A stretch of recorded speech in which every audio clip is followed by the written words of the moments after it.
Good morning to everybody. A keynote is a funny thing. It has to be at the same time surprising, but must not be confusing. It must be thoughtful, but not too thoughtful and heavy. It at the same time must be structuring the day to come.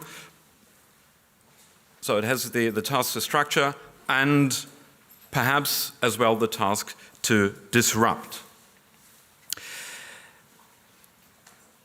Data protection is a success story. This claim is often heard, although frequently disputed, not only by data protection authorities, which try to bring down Facebook, or by Facebook itself, or by the notorious bakery around the corner, der Bäcker die Ecke.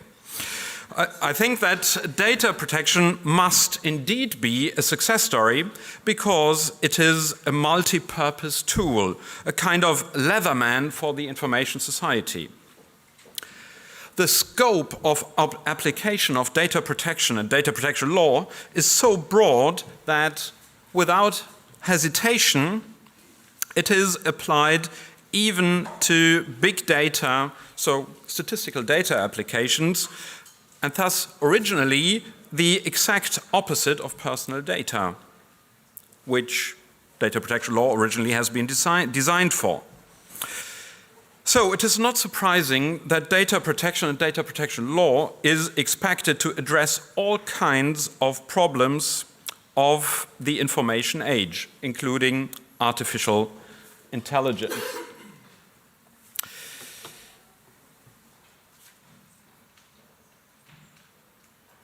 Remarkably, it is hard to pinpoint the exact meaning of data protection. The only thing that everybody might agree on is that data protection is not about the protection of data. Beyond this point, the field and the definitions, the field is open and the definitions vary. The concept of data protection, as we all know, originates from Germany. It has been widely adopted by the EU legislation,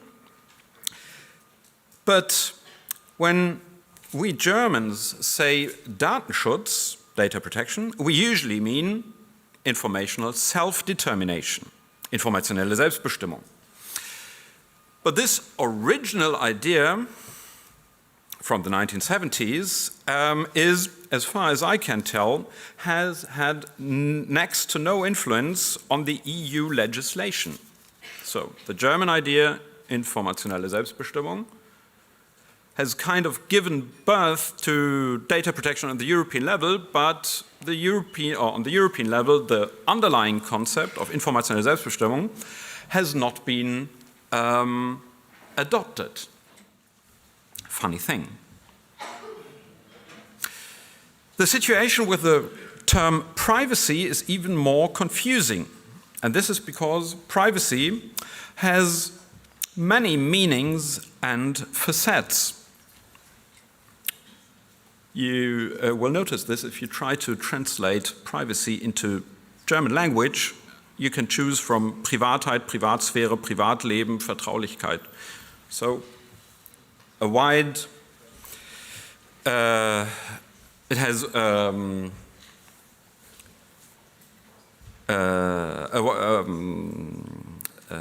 many meanings. Beate Rösler, the very well-known German-Dutch privacy philosopher, she alone has identified three kinds of privacy: decisional privacy, informational privacy, local privacy. Others see privacy and public as complementary concepts, so that privacy cannot be thought of without thinking of public, the exact opposite. In the political discourse, we have an antagonism between privacy and security. And privacy, anyway, is perceived in different ways over the times and understood in multiple ways in different societies and cultures. So, data protection is a broad success story, and its success is based on this term being so broad and not being exact. Because it is so broad, clarification is needed if we want to talk about privacy and data protection, and that's what this conference is about.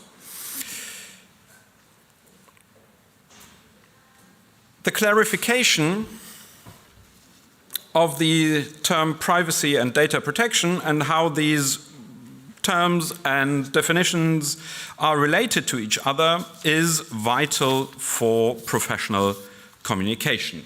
And we have two approaches to cope with such a problem.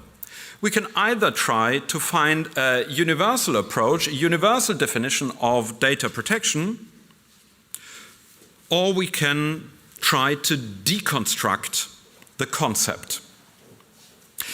It is most likely not to be successful to try to develop a universal and uniform definition of standards. You are most likely to add just a new one. It is the likewise famous and funny cartoon addressing this problem. I think most IT people have seen this cartoon a million times. So, trying to find a universal definition, a universal concept of data protection will not be successful. Therefore, I prefer to do some deconstructing. I do not see, and I recommend you not to see data protection as a concept itself, but as a cascading combination of concepts and approaches. Therefore, I will now briefly slice the whole concept of data protection into 5 layers corresponding with 5 regulatory approaches. Liability, the regulation of individual submission to data processing, the regulation of collective submission to data processing, regulation of technology, and compensating, regulating on a social level. This will help, or this is intended to help you to structure your discussions throughout the day, because many misunderstandings and lacks of communication originate in that people are talking on different levels at the same time. The first level is the level most used to lawyers, because liability, Verantwortlichkeit, Haftung, is the first thing lawyers think about. This general concept of damage and compensation for damages exists in data protection as well.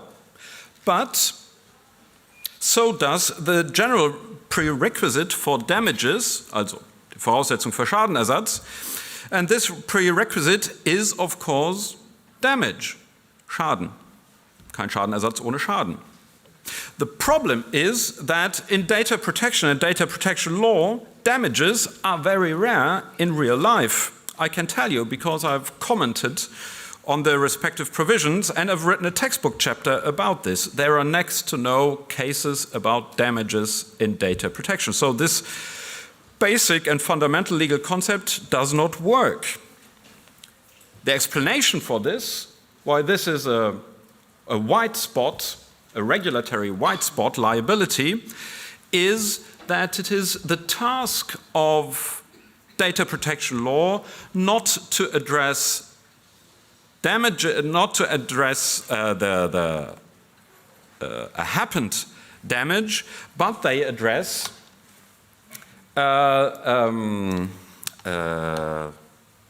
hard to translate, they address the Vorfeld, the environment of liability. So the objective of data protection law is that a damage, and so direct liability, is not going to happen. So this concept is basically a white spot. This is the hot spot of data protection, regulating the Vorfeld, the environment of actual damages. A third layer which can be identified, addresses collective submission under data processing. We do not have prominent examples for this collective approach in law, at least not in the free and Western world, except for German labor law. As you all know, German labor law provides for specific regulation protecting workforces as a collective. And if, for example, algorithms are used to define working hours and to monitor performance of employees, the Works Council, Betriebsrat oder Personalvertretung, has the right of co-determination, Mitbestimmung. The GDPR, and formerly the German Data Protection Act, Bundesdatenschutzgesetz, knows a similar institution on a collective level, and this is the data protection officer who is able to enforce or at least to promote group rights. So not only individual rights, but the rights of a collective, and thus is able to focus and tackle structural deficits and imbalances, and is not thwarted by individual phlegma and rational apathy, rationale Apathie of the data subjects.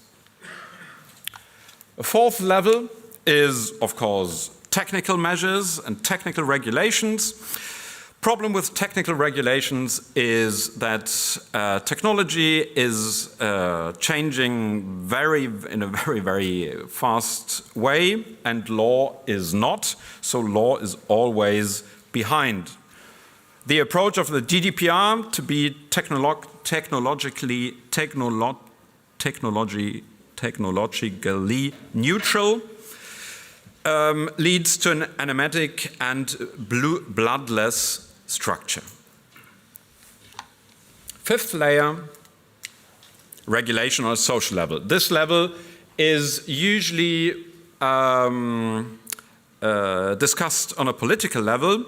It is about solutions of the cohabitation of man and computers, and issues at this level.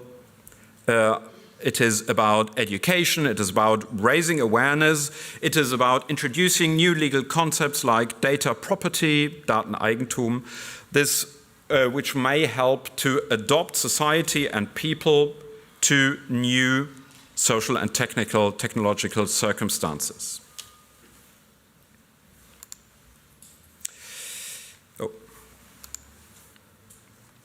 The benefit from this layer model is it's not ivory tower l'art pour l'art, but gives insights into the structure of data protection and privacy. First, it shows that we have a cascading model.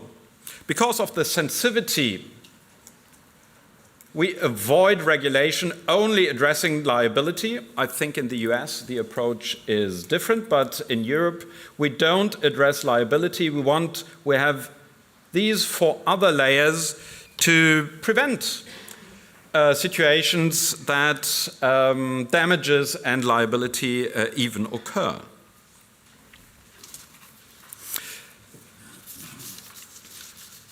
This, as already said, this layer might help you during this conference to position yourself in one of these layers and to identify the positioning of your discussion partner perhaps on another level, and you will then see that, and at least then you are aware that you're talking on different levels, which is a first way to improve understanding. The third upside of this layering model is that it helps to understand tensions and frictions within data protection law. Everybody knows from school how a bimetallic strip works and how the neat application of thermophysics helps us to keep our homes warm and as a constant temperature. In data protection, we have 5 layers. And as far as I can see and remember from my school days, nobody has yet found a sensible use for a trimetallic strip, even less for a 5-fold centimetallic strip. The reason is obvious. Differing dilatations, Ausdehnungen, lead to unpredictable twists, tensions, and frictions. And this is the explanation why discussing data protection and privacy is so difficult. This five-fold cascade offers an explanation for inconsistencies which occur when applying the GDPR or data protection law in general. If the ribbon of data protection is folded 5 times, 5-fold, quintupulate, it forms a bimetallic strip of 5 layers of pentametal.